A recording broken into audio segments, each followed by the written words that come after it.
Qulqulluu jedha maqaasa faajjii moo'icha ol kaasa sabni dukkana keessa argee ifa guddaasa Kiristoos ni fayyisa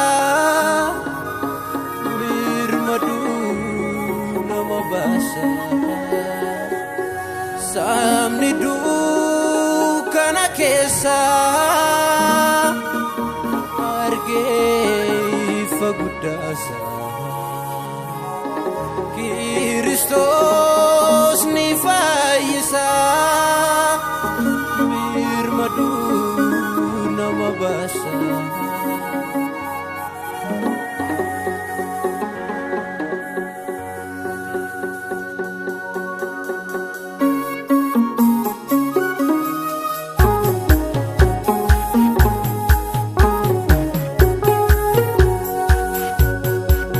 Ilma Waaqayyo Yesuus dhalate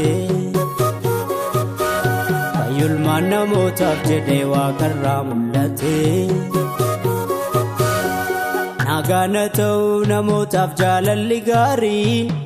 ifa guddaa arganneerra bakkalcha barii nagaan ta'uu namootaaf jaalalli gaariin ifa guddaa arganneerra bakkalcha barii mootiin nagaa Yesus dhalateera birmadummaa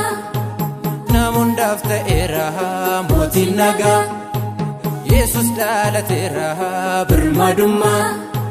namoondaaf ta'eera waaqarratti lafarratti saaboon kan isaatiin durfamu inni hangafa mootii nagaati waaqarratti lafarratti saaboon kan isaatiin durfamu Abuun hundumtuu kan isaati inni hangafa nagaati Abuun hundumtuu kan isaati inni hangafa nagaati mootiin nagaa Yesus dhalateera birmadummaa namoondaaf ta'eera waaqarratti lafarratti saaboon kan isaatiin durfamu inni hangafa mootii nagaati waaqarratti lafarratti saaboon kan isaatiin durfamu inni hangafa mootii nagaati Abuun hundumtuu kan isaati inni hangafa nagaati Abuun hundumtuu kan isaati inni hangafa nagaati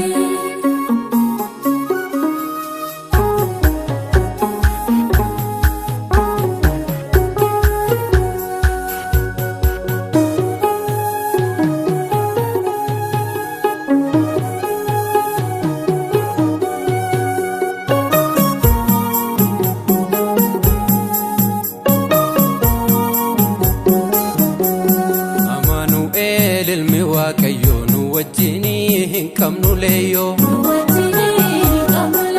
arfiiduu harka isaatiin doomsee birmadummaa nurratti labse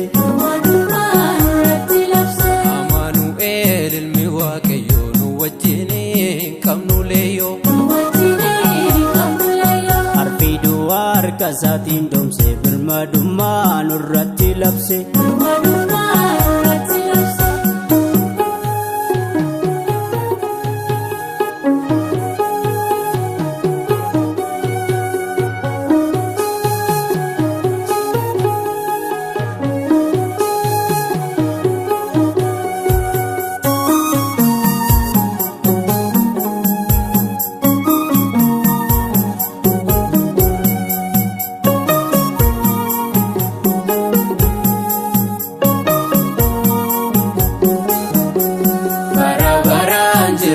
Mo'ee aangoon hunduu harka isaa ta'e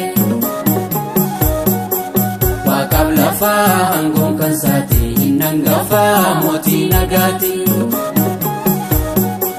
bara baraan jiraata mo'ee aangoon hunduu harka isaa ta'e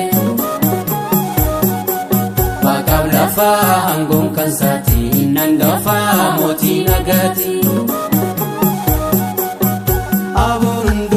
kansati inni hangafa nagati aboor hundumtuu kansati inni hangafa nagati aboor hundumtuu kansati inni hangafa nagati aboor hundumtuu kansati inni hangafa nagati